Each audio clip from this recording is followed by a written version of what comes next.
हाँ, so today we are discussing actually laws of motion.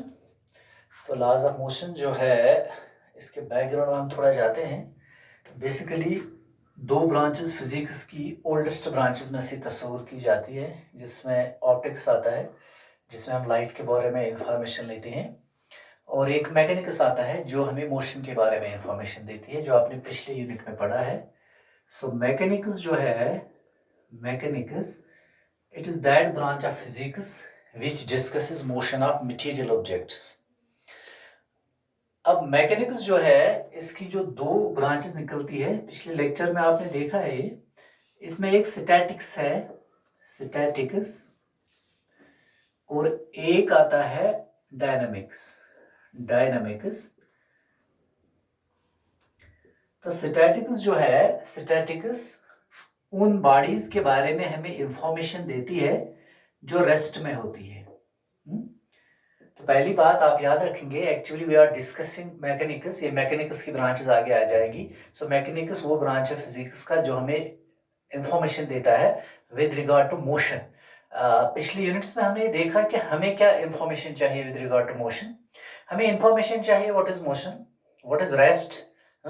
Related term जो motion के साथ है, distance, displacement, what is speed, what is velocity, what is acceleration, what is momentum, what is impulse.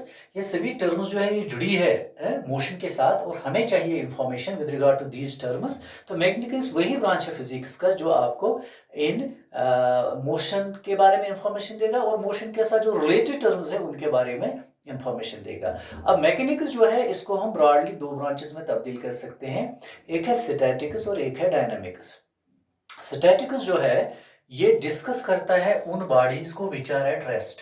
अब आप कहेंगे हम तो मैकेनिक्स डिस्कस करते हैं, और मैकेनिक्स चूंकि मोशन को डिस्कस करता है, तो स्टैटिक्स क्यों बन गई इसकी ब्रांच? क्योंकि आपको पता होना चाहिए बीइंग फिजिक्स स्टूडेंट्स कि ये जो मोशन एक बॉडी में आती है, या जो रेस्ट एक बॉडी में आता है, तो ये खुद नहीं आएगा। It happens because of an external agency that is called force. तो फोर्स रेस्पॉन्सिबल है, फोर्स एजेंट है एक, जो मोशन पैदा कर सकता है या जो रेस्ट पैदा कर सकता है। ये आप आगे देखेंगे न्यूटन के फर्स्ट लॉ में भी। अच्छा, मोशन के बगैर, यानी मोशन जो है, इसका कॉज जो है दैट इज फोर्स। अब ये स्टैटिक्स जो है, क्योंकि ये रेस्ट को डिस्कस करती है। अब क्वेश्चन हमारा है फिर ये मैकेनिक्स का ब्रांच क्यों आया? क्योंकि मैकेनिक्स मोशन को डिस्कस करती है, तो स्टैटिक्स चूंकि रेस्ट को डिस्कस करती है, तो ये इसका ब्रांच क्यों बन गया? बेसिकली रेस्ट जो है ये दो किस्म का होता है। एक रेस्ट हो गया, अगर यहां पर बॉडी है, एक बॉडी है, रेस्ट में है, से हमारे पास एक चेयर है, वो रेस्ट में है, ठीक। अगर चेयर है, रेस्ट में है, इस पर कोई फोर्स है ही नहीं, तो रेस्ट में चेयर है, this is one type of rest, एक किस्म हो गया। दूसरा किस्म रेस्ट का है, यानी इसका मतलब है वो बॉडी इसलिए रेस्ट में है, वो चेयर, क्योंकि उस पर कोई फोर्स ही नहीं है। तो अगर कोई बॉडी रेस्ट में है, उस पर कोई फोर्स है ही नहीं, तो सीधी बात है बॉडी रेस्ट में ही रहेगी। लेकिन ये स्टैटिक्स एक्चुअली उस रेस्ट को डिस्कस नहीं करती है। तो स्टैटिक्स किस रेस्ट को डिस्कस करती है, जरा देखिए आप। अगर ये बॉडी एक है, ये रेस्ट में है, ओके, इस पर मैं फोर्स अप्लाई करता हूं, लेट मी सपोज मैं 10 न्यूटन का फोर्स यहां अप्लाई करता हूं, जो आप डायरेक्शन देख रहे हैं। सीधी बात है, हो सकता है बॉडी मोशन में आ जाएगी, लेकिन मैं क्या करता हूं, मैं यहां से भी 10 न्यूटन का फोर्स अप्लाई करता हूं। ये देखिए, सो ये जो दो फोर्सेस है, आपने वेक्टर्स में पढ़ा है, these are two vectors which are equal in magnitude, opposite in direction, they nullify each others effect. सीधी बात है, इस बॉडी पर कॉज ऑफ मोशन तो है इस बॉडी पर, लेकिन कॉज ऑफ मोशन जो है दैट इज फोर्स। तो नेट इफेक्ट फोर्स का जो है जीरो है। तो ये बॉडी पहले रेस्ट में थी, लेकिन कॉज ऑफ मोशन फोर्स हमने अप्लाई कर दिया, लेकिन फोर्स अप्लाई करने के बाद जो बॉडी में है वो फिर से रेस्ट में रही। इसका मतलब है हम बताते हैं यहां फोर्सेस इक्विलिब्रियम में है। जब नलिफाई करते हैं इफेक्ट टोटल, तो यहां हम बताएंगे कि ये बॉडी जो है ये इक्विलिब्रियम में है। तो यहां जो बॉडी रेस्ट में है, पहले भी बॉडी रेस्ट में थी, लेकिन उस वक्त उस पर कोई फोर्स नहीं था, तो वो रेस्ट यहां डिस्कस नहीं होता है। तो यहां पर जो डिस्कस होता है रेस्ट, वो ये वाला है कि बॉडी है, बॉडी पर कॉज ऑफ मोशन है, यानी फोर्स है बॉडी पर, लेकिन फोर्स अप्लाई करने के बाद भी बॉडी जो है वो रेस्ट में रहती है। और यहां पर स्टैटिक्स में, स्टैटिक्स इन्हीं बॉडीज को, रेस्ट को डिस्कस करती है, जो bodies after the application of force भी रेस्ट में फिर रहती है, यानी वो इक्विलिब्रियम में आ जाती है। तो इस रेस्ट को डिस्कस करता है स्टैटिक्स, ओके। इसके बाद जो डायनेमिक्स है, तो डायनेमिक्स जो है ये ब्रांच है मैकेनिक्स का जो एक्चुअली उन बॉडीज को डिस्कस करती है जो really operate application of force फिर मोशन में आ जाती है। जैसे यहां पर ये तो बैलेंस्ड फोर्सेस आ गए, अगर अनबैलेंस्ड फोर्सेस आपकी बॉडी पर है, ये बॉडी एक रेस्ट में है, मान लेते हैं इस पर हमने 30 न्यूटन का फोर्स लगा दिया है, लेट मी सपोज यहां से आगे से भी एक फोर्स है या नहीं भी हो सकता है, जरूरी नहीं है, लेकिन इस बॉडी पर जो नेट फोर्स आएगा 20 न्यूटन का आ जाएगा, जिसकी वजह से ये बॉडी मोशन में आ जाएगी। और अगर एक बॉडी मोशन में है तो उस बॉडी के मुतल्लक जो मोशन में है उसके मुतल्लक मुझे जानकारी देता है डायनेमिक्स। ठीक है, ये पिछले यूनिट में आपने डिस्कस किया है। अब आगे जो मेरा एक्चुअली लॉज ऑफ मोशन पर जाने के लिए मैं एक बैकग्राउंड बताता हूं। तो डायनेमिक्स जो है इसको भी हम दो ग्रुप्स में तब्दील कर सकते हैं, इसकी भी दो ब्रांचेस आगे निकलती है। एक है जिसको हम बोलते हैं काइनेमेटिक्स, जो आपने पिछले यूनिट में पढ़ा है। काइनेमेटिक्स पिछले यूनिट का नाम ही था काइनेमेटिक्स, और इसका दूसरा ब्रांच निकलता है अपने नाम से ही, दैट इज डायनेमिक्स। ठीक है, अच्छा, तो इसका मतलब है काइनेमेटिक्स जो है ये भी मोशन को डिस्कस करता है, डायनेमिक्स भी मोशन को डिस्कस करता है। अब फर्क क्या है? तो काइनेमेटिक्स जो है it is that branch of, you can say mechanics और डायनेमिक्स।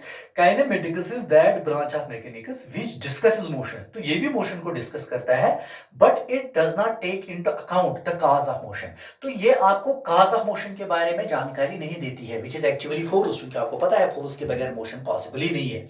तो सीधी बात है, काइनेमेटिक्स वो ब्रांच है मैकेनिक्स का जो आपको बॉडी के मोशन के बारे में इंफॉर्मेशन देता है। ये आपको मोशन के बारे में इंफॉर्मेशन देगा, ये आपको रेस्ट के बारे में इंफॉर्मेशन देगा, ये आपको डिस्टेंस के बारे में, डिस्प्लेसमेंट के बारे में, वेलोसिटी के बारे में, एक्सेलरेशन के बारे में, टाइप्स ऑफ मोशन के बारे में, सब आपने पढ़ा काइनेमेटिक्स में। लेकिन कॉज ऑफ मोशन जो एक्चुअली है दैट इज फोर्स, तो काइनेमेटिक्स वहां पर चुप रहता है, ये आपको कॉज ऑफ मोशन के बारे में यानी फोर्स के बारे में जानकारी नहीं देता है, वहां साइलेंट रहता है। So that is why kinematics आपने पिछले यूनिट में डिफाइन किया, kinematics is that branch of dynamics और it is that branch of mechanics which discusses motion but without taking into account the cause of motion, that's force. और आगे से जब हम डायनेमिक्स देखते हैं ये वाला, ठीक है ना, दैट इज ऑफ इंपॉर्टेंस। तो डायनेमिक्स जो है ये भी मोशन को डिस्कस करता है, जैसे काइनेमेटिक्स मोशन को डिस्कस करता है वैसे डायनेमिक्स भी मोशन को डिस्कस करता है। लेकिन डायनेमिक्स जो मोशन को डिस्कस करता है तो साथ में ये डिस्कस करता है कॉज ऑफ मोशन को, यानी ये मोशन को डिस्कस करते करते आपको कॉज ऑफ मोशन यानी फोर्स के बारे में भी जबरदस्त जानकारी देगा। ठीक है, तो फोर्स के बारे में आपको अवेयर करेगा, फोर्स क्या है, इसको मापने का तरीका क्या है, फोर्स का नेचर कैसा है, तो सब इंफॉर्मेशन जो आपको चाहिए कॉज ऑफ मोशन के बारे में दैट इज फोर्स, तो वो आपको डायनेमिक्स में हासिल होगा। तो डायनेमिक्स जो है ये वो ब्रांच है मैकेनिक्स का जो आपको इंफॉर्मेशन देता है with regard to motion, but it also takes into account the cause of motion. तो बेसिक डिफरेंस काइनेमेटिक्स और डायनेमिक्स में, दोनों मोशन को डिस्कस करती है। This discusses motion without taking into account the cause of motion, and dynamics discusses motion and also takes into account the cause of motion. तो basically dynamics में ज्यादा discussion होगी कॉज ऑफ मोशन के बारे में, which you know as force. अब आप कहेंगे सर लॉज ऑफ मोशन का क्या लेना देना है? अब सीधी बात है, चूंकि हमें डायनेमिक्स में बहुत ज्यादा डिस्कशन करनी है with regard to cause of motion that is force. अब न्यूटन ने जो लॉ दिए हैं जिनको हम लॉज ऑफ मोशन से जानते हैं, न्यूटन के लॉज को, तो 3 लॉ जो न्यूटन ने दिए हैं, 3 लॉज जो न्यूटन ने दिए हैं, न्यूटन का फर्स्ट लॉ, न्यूटन का सेकेंड लॉ और न्यूटन का थर्ड लॉ। जब आप ये लॉज पढ़ेंगे जो हमें इस यूनिट में पढ़ने हैं, ये लॉज जब आप पढ़ेंगे तो आखिर पर आपको खुद पता चलेगा ये तीनों लॉज, ये तीनों लॉज जो है, तीनों लॉ आए हैं विद रिगार्ड टू फोर्स, यानी तीनों लॉज में आपको इंफॉर्मेशन मिलेगी ओनली एंड ओनली फोर्स के बारे में। ठीक है, सो दैट इज व्हाई हमें लॉज ऑफ मोशन जो है, मुझे पहले आपको बताना पड़ा कि डायनेमिक्स क्या है, क्योंकि हमें डायनेमिक्स में फोर्स के बारे में जानकारी लेनी है, और लॉज ऑफ मोशन भी चूंकि फोर्स को ही डिस्कस करते हैं। और जब आप देखेंगे ये जो पहला लॉ मोशन का है, ये फोर्स का डेफिनेशन आपको देगा। जब हम पढ़ेंगे इसको आप देखेंगे न्यूटन के फर्स्ट लॉ से फोर्स का डेफिनेशन मिलता है,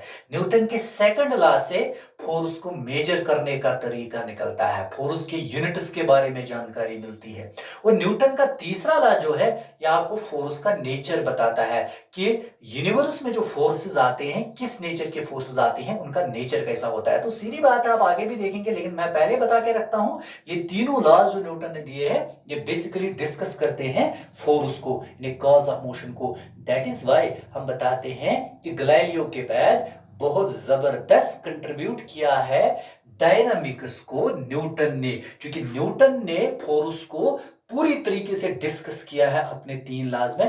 that is why Newton has contributed a lot to dynamics by giving his 3 laws of motion. अच्छा, तो इस लिहाज से हम डायरेक्टली जाएंगे न्यूटन के फर्स्ट लॉ पर और देखेंगे न्यूटन का फर्स्ट लॉ क्या बात बताता है और इसमें से हमें कैसे फिर फोर्स की डेफिनेशन मिलती है कि what is then force according to Newton first law of motion.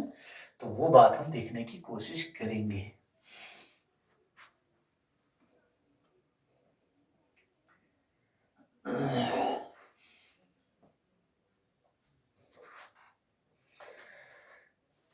So Newton का फर्स्ट लॉ जो है, Newton first law with regard to motion, तो ये जो बात बताता है बड़ा सिंपल बात बताता है। तो न्यूटन का फर्स्ट लॉ जो है इसका डिस्क्रिप्शन अगर हम देखेंगे, ये बात बताता है that a body, A material body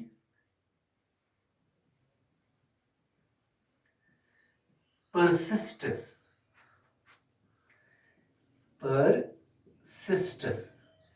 in its state of rest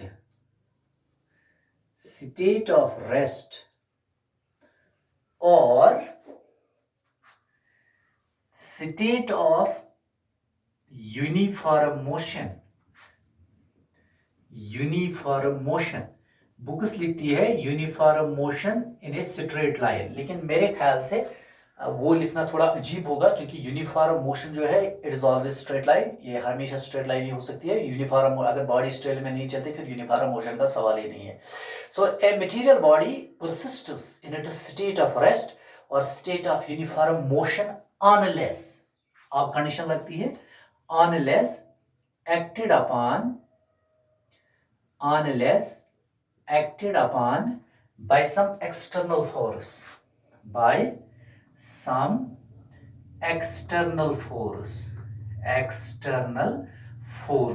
तो ये डेफिनेशन जब आप देखेंगे, इस डेफिनेशन में 2 हिस्से हम कर सकते हैं न्यूटन के फर्स्ट लॉ के। पहली बात आपको याद रखना होगा कि एक सिस्टम में 2 किस्म के फोर्स हो सकते हैं, एक इंटरनल एक एक्सटर्नल। इसके लिए हमारे पास सबसे आसान एग्जांपल है, हम एक सोमो की बात कर सकते हैं। एक सोमो में अंदर सवारियां बैठी हैं, मान लीजिए 10 पैसेंजर्स बैठे हैं। वो 10 पैसेंजर्स अगर फोर्स अंदर लगाएंगे सोमो पर, उसकी सीट्स पर, उसकी बॉडी पर, तो that will be considered as internal force of that very system. और अगर बाहर से कोई बंदा, बाहर सड़क पर कोई बंदा है वो फोर्स लगाता है सोमो को, तो वो उस वक्त माना जाएगा external force on that very body. और आपको पता होना चाहिए इंटरनल फोर्सेस बॉडी की हालत को नहीं बदल सकते हैं, यानी अगर वो बॉडी रेस्ट में है तो इंटरनल फोर्स अगर बॉडी पर लगेगा तो वो उसको मोशन में नहीं ला सकता है, और अगर बॉडी मोशन में है तो इंटरनल फोर्स जो है वो उसको रेस्ट में नहीं ला सकता है। तो चेंज जो हालत कर सकता है एक बॉडी की, चाहे रेस्ट की हालत या मोशन की हालत, वो तो एक्सटर्नल फोर्स ही होगा।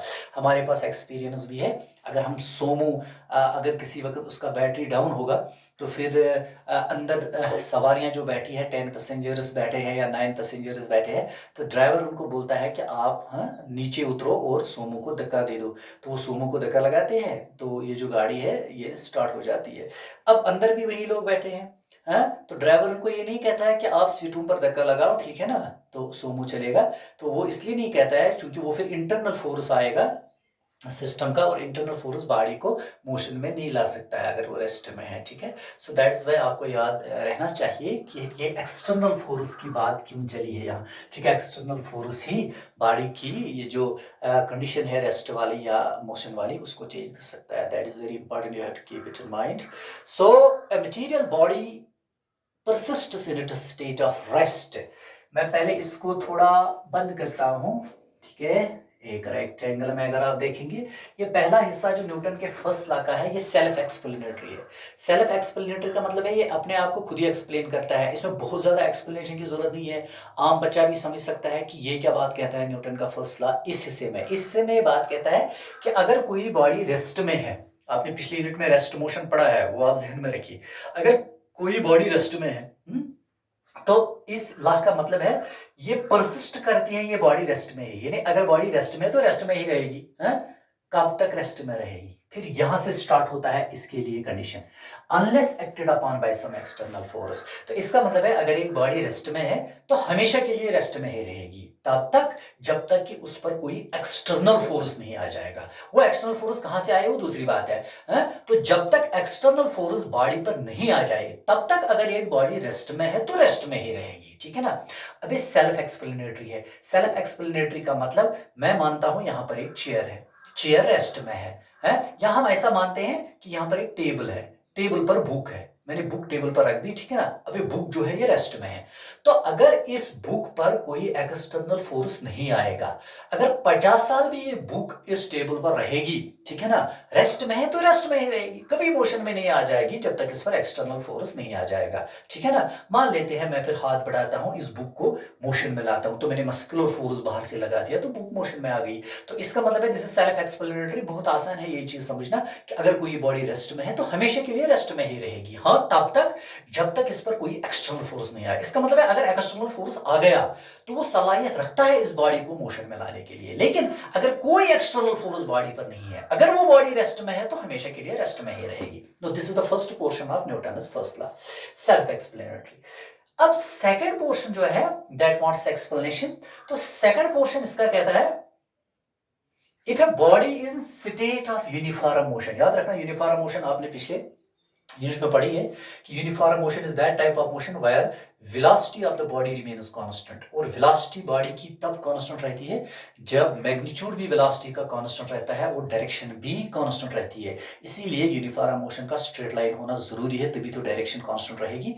इसका मतलब है ये जो दूसरा पोर्शन है ये वाला, जिसको अगर आप कलर की विजिबिलिटी उधर फील कर सकते हैं तो रेड कलर से मैं इस चीज को थोड़ा इनग्लूफ करता हूं। ये देखिए आप, ये वाला पोर्शन, तो ये वाला पोर्शन एक्सप्लेनेशन चाहता है कि अगर आपकी बॉडी जो है वो यूनिफॉर्म मोशन में है, याद रखना मैंने जनरल मोशन की बात नहीं की, मैंने कहा अगर बॉडी यूनिफॉर्म मोशन में है।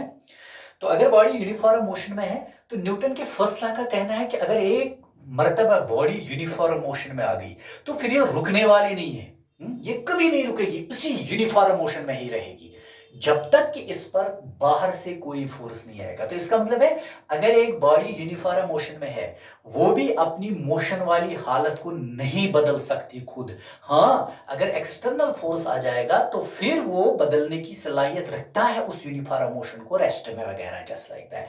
सो लेकिन ये चीज एक्सप्लेनेशन चाहती है। तो अगर हम न्यूटन के फर्स्ट लॉ के इस पोर्शन को देखेंगे तो पता चलता है कि अगर एक बॉडी यूनिफॉर्म मोशन में है तो हमेशा हमेशा उसी मोशन में रहेगी तब तक जब तक कि कोई एक्सटर्नल फोर्स नहीं आएगा। हाँ अगर एक्सटर्नल फोर्स आ गया उसको रेस्ट में ला सकता है, लेकिन अगर कोई एक्सटर्नल फोर्स नहीं है, फिर एक बार कोई बॉडी यूनिफॉर्म मोशन में आ गई फिर अंटिल डूम्सडे रुकने वाली नहीं है, नहीं रुकेगी खुद, उसी यूनिफॉर्म मोशन में रहेगी।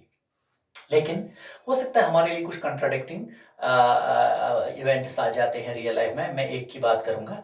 मान लेते हैं कि पूरा डिस्ट्रिक्ट हमारा अनंतनाग डिस्ट्रिक्ट एक प्लेग्राउंड बन गया और एक बैट्समैन है, यहाँ पर बॉलर ने बॉल जो है वो थ्रो की, ठीक है ना। तो उसके बाद बैट्समैन ने उसको हिट किया, जब बैट्समैन ने उसको हिट किया तो बॉल जो है ये स्ट्रेट लाइन में चलेगी, और अगर बॉल चली तो बॉल यूनिफॉर्म मोशन में आ गई। तो अगर एक फील्डर आ गया तो फील्डर ने बार को रुकाया, यानी इसका मतलब है यूनिफॉर्म मोशन को उसने रेस्ट में तब्दील किया। अब वहां पर हमें हैरानी नहीं होगी, क्यों नहीं होगी? क्योंकि एक्सटर्नल फोर्स तो आ गया फील्डर की सूरत में, उसने बॉल को रुकाया, तो बिल्कुल न्यूटन का फैसला वहां पर बिल्कुल करेक्ट है। लेकिन हम क्या कहेंगे, ये जो फील्डर वगैरह है इसको कहेंगे फील्डर को कि आप बॉल को रोकना नहीं, ठीक है, आप बॉल को मत रोकिए, उनको हम कह के रखेंगे कि बॉल को बैट्समैन हिट मारेगा, आप रोकना नहीं, यानी कोई एक्सटर्नल फोर्स बज़ाहिर आंखों के सामने नहीं आएगा। तो एक मरतबा ये बॉल मोशन में आ गई बैट की हिट की वजह से, तो according to Newton's first law of motion ये बॉल फिर रुकनी नहीं चाहिए, क्योंकि हमारा ग्राउंड भी बहुत बड़ा, हमने कहा let us suppose Anantnag district को ग्राउंड बना दिया गया है, ठीक है। तो एक मरतबा ये बॉल मोशन में आ गई, ठीक है, according to Newton's first law of motion this should not stop. तो हम फील्डर को बताएंगे आप बीच में मत आओ। तो एक मरतबा जब फील्डर बीच में नहीं आएगा तो बॉल चलेगी चलेगी चलेगी, फिर अचानक रुक जाएगी। हालांकि बज़ाहिर कोई फील्डर वगैरह नहीं आएगा, तो इसका मतलब है कि अगर न्यूटन का पहला वाला सच है तो फिर ये बॉल जब मोशन में आ गई तो फिर रुकने वाली नहीं थी, फिर उसको रुकना नहीं चाहिए था, फिर ये रुक क्यों गई है, ठीक है ना। तो मसला यहां पर यही है, यही एक्सप्लेनेशन चाहता है। हम ये नहीं कहेंगे कि न्यूटन का फर्स्ट लॉ फेल हो गया क्योंकि कोई एक्सटर्नल फोर्स आया ही नहीं, ठीक है ना। लेकिन एक बात तो सही है कि ये जो यूनिफॉर्म मोशन थी ये रेस्ट में तब आ गई, डेफिनेटली कोई एक्सटर्नल फोर्स होगा, है। हालांकि आपको याद रखना चाहिए कि अगर कोई बॉडी मोशन में है वो रेस्ट में आ गई तो फोर्स के बगैर वो नहीं आ सकती है। हाँ एक चीज है, कभी हमें फोर्स दिखाई देगा, कभी हमें फोर्स नहीं दिखाई देगा, लेकिन इसका ये मतलब नहीं है अगर हमें फोर्स नहीं दिखाई देगा इसका ये मतलब नहीं कि वहां पर फोर्स नहीं था जिसने इस बॉल को रुकाया। तो एक बार डेफिनेटली हम ये कहेंगे कि न्यूटन का फर्स्ट लॉ यहां पर फेलियर नहीं दिखाता है, बल्कि एक्चुअली जो ग्राउंड और बॉल के बीच में जब ग्राउंड बॉल पर चली, ठीक है ना, बज़ाहिर फील्डर नहीं आ गया, लेकिन जब ग्राउंड बॉल पर चली तो एक फोर्स डेवलप हो गया which you call the frictional force between the ball and the ground and that opposite the motion, और उसी एक्सटर्नल फोर्स की वजह से ये बॉल रुक गई। हो सकता था अगर अल्लाह चाहे कि मान लेते हैं कि फ्रिक्शन दुनिया में खत्म हो गई तो एक मरतबा ये बॉल अगर मोशन में आ जाती, यूनिफॉर्म मोशन में आ जाती, तो हमेशा के लिए उसी मोशन में रहेगी, उसी यूनिफॉर्म मोशन में, ठीक है ना, कभी रुकने का नाम नहीं लेती। ये तो फ्रिक्शनल फोर्स था जिसने एक्सटर्नल फोर्स का, ठीक है ना, किरदार अदा किया और जिसने उस बॉल को रुकाया। तो मैं बात कर रहा था, अब कोई बोलेगा कि हमने देखा नहीं, तो ये सिचुएशन हमारी रियल लाइफ में आ जाती है। कभी हम cause of motion which is force, ठीक है ना, उसको हम कभी देख सकते हैं कभी नहीं देख सकते हैं, लेकिन बीइंग फिजिकल स्टूडेंट्स आपको मानना पड़ेगा ना रेस्ट पॉसिबल है फोर्स के बगैर, ना मोशन पॉसिबल है फोर्स के बगैर, ठीक है ना। लेकिन मैंने कहा कभी आप इस कॉज को देख सकते हैं, यानी फोर्स को देख सकते, कभी नहीं देख सकते, लेकिन नहीं भी देखेंगे कॉज तो डेफिनेटली होगा पीछे। इसके लिए मेरे पास एक एग्जाम्पल है, बड़ी अच्छी एग्जाम्पल है, अगर आप देखेंगे। मैंने कहा कि लेट मी सपोज एक कर्टेन यहाँ पर बीच में हम डालते हैं पर्दा, पर्दे के पीछे क्या है आपको दिखाई नहीं देता, लेट मी सपोज। अब पर्दे के उस साइड में जहां आप देखते हैं मैं एक नेल रखता हूं, आयरन नेल, ठीक है ना। तो आयरन नेल जब मैं उधर रखूंगा, नीचे रखूंगा, ठीक है, कुछ नहीं फोर्स उस पर लगाऊंगा, ठीक है। अब आयरन नेल जब मैंने फ्लोर पर रखा, तो आयरन नेल जब मैं फ्लोर पर रखता हूं ये आयरन नेल खुद मोशन में आ जाता है? तो हम ये नहीं कहेंगे ये कोई जादू है कि ये खुद मोशन में आ गया है, क्योंकि आप फिजिकल स्टूडेंट आपको पता होगा कि अगर ये आयरन नेल मोशन में आ गया, नो डाउट हमें इसके पीछे जो फोर्स है कॉज वो दिखाई नहीं देता है, but there is definitely a cause behind it, there is definitely a force behind it जिसने इस नेल को मोशन में लाया है। फिर सीधी बात है, आप में से कोई उठेगा पर्दा उठाएगा, हो सकता है यहाँ पर एक मैग्नेट लगा होगा, तो इसका मतलब है मैग्नेटिक फोर्स आपकी आंखों ने नहीं देखा, but there was definitely a cause जिसकी वजह से वो नेल जो है उसने शुरू कर दिया चलना, जस्ट लाइक दैट। इसलिए आपको जहन में होना चाहिए कि जरूरी नहीं है कॉज ऑफ मोशन आप आंखों से देखेंगे, ठीक है ना, कभी ये दिखेगा आंखों से कॉज ऑफ मोशन, कभी नहीं दिखेगा, but definitely there is cause of motion behind every motion and behind every rest. तो इसलिए ये जो दूसरा पोर्शन है ये आपको एक्सप्लेन हुआ होगा। तो इसका मतलब है कि हम न्यूटन के फर्स्ट लॉ को कंक्लूड कर सकते हैं कि न्यूटन का फर्स्ट लॉ ये बात बताता है कि अगर एक बॉडी रेस्ट में है तो रेस्ट में ही रहेगी, अगर बॉडी यूनिफॉर्म मोशन में तो उसी यूनिफॉर्म मोशन में रहेगी। हाँ, अब ये अपनी हालत चेंज कर सकती है, उसके लिए शर्त है कि अगर इस बॉडी पर एक्सटर्नल फोर्स आ जाएगा। तो एक्सटर्नल फोर्स के बगैर, अगर एक्सटर्नल फोर्स बॉडी पर नहीं है तो बॉडी रेस्ट में है तो रेस्ट में ही रहेगी, बॉडी यूनिफॉर्म मोशन में है तो यूनिफॉर्म मोशन में ही रहेगी। ओके, तो इसके बाद अगर हम देखेंगे मैथमेटिकली, अगर आपको कोई बताएगा आप इस न्यूटन के फर्स्ट लॉ को मैथमेटिकली कैसे देख सकते हैं, मैथमेटिकली क्या तरीका है रिप्रेजेंट करने का न्यूटन के फर्स्ट लॉ को। पहला चीज जो आपने देखा, if there is no external force, condition दोनों जगह है, no external force should act, then a body at rest will remain at rest, a body in uniform motion will remain in that motion, ठीक है ना। मान लेते हैं external force है ही नहीं, अगर बॉडी रेस्ट में है तो इसका वेलोसिटी जीरो है, जीरो, बॉडी रेस्ट में वेलोसिटी जीरो है, ये हमेशा जीरो ही रहेगा, मीनस कांस्टेंट रहेगा वेलोसिटी, वेलोसिटी कांस्टेंट रहेगा, चेंज नहीं होगा पहली सूरत में, ठीक। अब दूसरी सूरत में स्टेट ऑफ यूनिफॉर्म मोशन, अगर बॉडी यूनिफॉर्म मोशन में है तो न्यूटन का पहला लॉ कहता है कि उसी यूनिफॉर्म मोशन में बॉडी रहेगी। तो इसका मतलब है अगर बॉडी यूनिफॉर्म मोशन में है तो इसका वेलोसिटी फिर से चेंज नहीं होगा, फिर से कांस्टेंट रहेगा।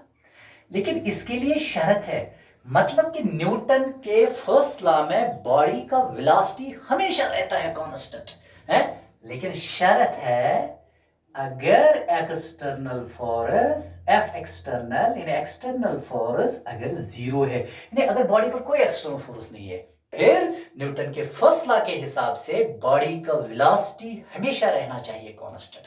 तो इसका मतलब है अगर आपको किसी जगह और आगे या कोई सिचुएशन आएगी, आपको बताया गया होगा कि एक बॉडी है उस पर कोई एक्सटर्नल फोर्स नहीं है, उसकी वेलोसिटी कांस्टेंट है, आप कहेंगे ये ओबे करता है न्यूटन का फर्स्ट लॉ। तो मैथमेटिकली न्यूटन का फर्स्ट लॉ हम दिखा सकते हैं by putting v equals a constant.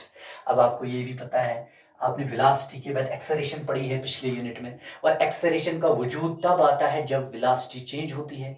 अब चूंकि इस न्यूटन के फर्स्ट लॉ में, अब जब हम उसको मैथमेटिकली दिखाते हैं, हम इसको दिखाते हैं v कांस्टेंट से, और जब यहाँ वेलोसिटी रहती है कांस्टेंट तो एक्सेलरेशन बन गई जीरो, सीधी बात है एक्सेलरेशन जीरो। तो दो तरीके दिखाने के हैं न्यूटन के फर्स्ट लॉ को मैथमेटिकली है। if you obtain velocity constant for an object, if the external force is zero, if velocity gets constant, that is first law of motion, or if acceleration is zero in a body or in a system, अगर body की acceleration zero है, body का acceleration zero है, ठीक है ना, तो सीधी बात है कि वहां पर भी हम बोल सकते हैं कि ये बॉडी ओबे करती है न्यूटन के फर्स्ट लॉ को। तो न्यूटन के फर्स्ट लॉ को दिखाने का ये मैथमेटिकल तरीका है, इधर पुटिंग वेलोसिटी कांस्टेंट और पुटिंग एक्सेलरेशन जीरो। इसके बाद अगर आपको याद होगा, मैंने पहले ही कहा कि न्यूटन के तीनों लॉ जो है ये एक्चुअली फोर्स के बारे में ही आए हैं। तो न्यूटन के फर्स्ट लॉ से आपको डेफिनेशन मिलती है फोर्स की। अब कैसे डिफाइन करता है न्यूटन का फर्स्ट लॉ फोर्स को? तो डेफिनेशन ऑफ फोर्स, बहुत सारी डेफिनेशन आपको फोर्स की मिलेगी, but this is valid definition according to Newton first law of motion. Definition of force, तो फोर्स जो है इसको कैसे डिफाइन करता है न्यूटन का फर्स्ट लॉ? देखिए न्यूटन के फर्स्ट लॉ ने फोर्स को काम दे दिया। न्यूटन का फर्स्ट लॉ बताता है अगर बॉडी रेस्ट में है तो रेस्ट में ही रहेगी जब तक एक्सटर्नल फोर्स नहीं आएगा। फिर एक्सटर्नल फोर्स क्या काम करता है? फिर एक्सटर्नल फोर्स बॉडी में मोशन पैदा कर सकता है। तो अगर बॉडी रेस्ट में ही रहेगी, न्यूटन का फर्स्ट लॉ कहता है। लेकिन इसका ये रेस्ट वाला कंडीशन तब चेंज होगा ना जब एक्सटर्नल फोर्स आएगा। तो इसका मतलब है एक्सटर्नल फोर्स बॉडी के रेस्ट को तब्दील कर सकता है मोशन में। तो फोर्स का एक काम आ गया कि ये एक बॉडी को रेस्ट से मोशन में ला सकता है। लेकिन दो चीजें आपको याद रखनी है, अगर बॉडी रेस्ट में है, आपने उस पर फोर्स लगा दिया, तो आपका फोर्स बॉडी को रेस्ट की हालत को तब्दील करेगा मोशन में। कभी इस रेस्ट की हालत को मोशन में तब्दील करेगा, कभी सिर्फ टेंड करेगा, यानी कभी सिर्फ चाहेगा ये फोर्स की रेस्ट वाली कंडीशन मोशन में तब्दील होगी, लेकिन वो मोशन में तब्दील नहीं होगी, लेकिन फोर्स चाहेगा। मैं इसके लिए एक बात बताता हूं, यहां पर मान लेते हैं टेबल है, टेबल रेस्ट में है, मैंने इस पर 50 न्यूटन फोर्स लगा दिया, टेबल मोशन में आ गया। बिल्कुल कि एक्सटर्नल फोर्स रेस्ट वाली बॉडी को मोशन में ला सकता है। लेकिन मान लेते हैं यही 50 न्यूटन फोर्स मैं इस दीवार पर लगाता हूं, तो जब मैं दीवार पर ये फोर्स लगाऊंगा, ठीक है ना, 50 न्यूटन वाला फोर्स, तो दीवार मोशन में नहीं आएगा, but my force tends to bring this body in motion. तो इसलिए फोर्स का एक काम हमें पता चल गया, it brings a body which is at rest in motion और tends to bring that in motion, ठीक है ना, ये बात आप याद रखिए।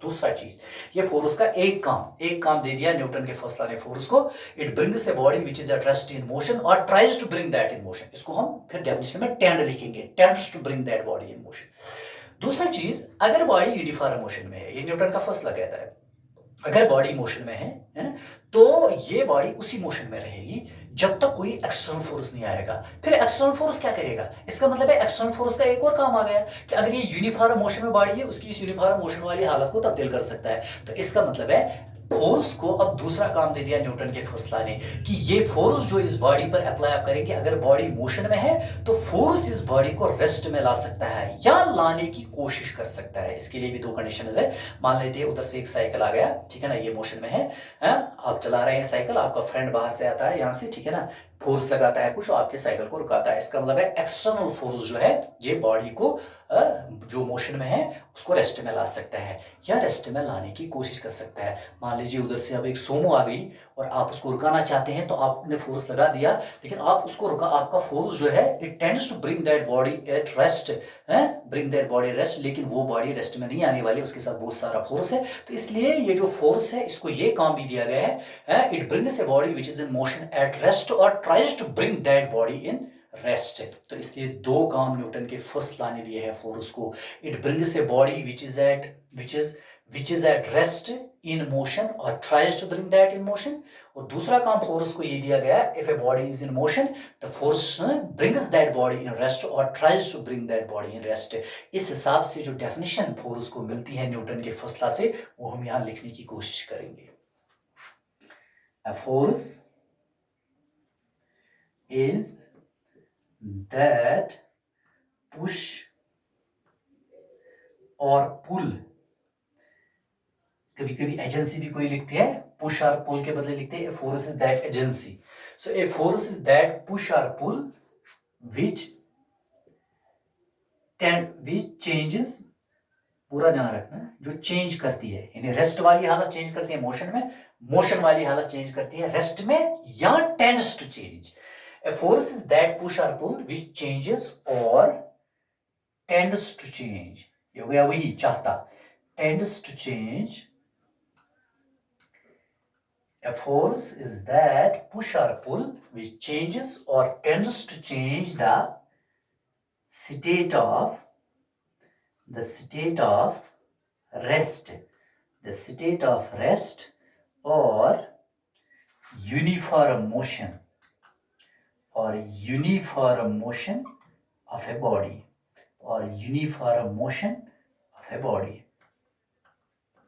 ओके।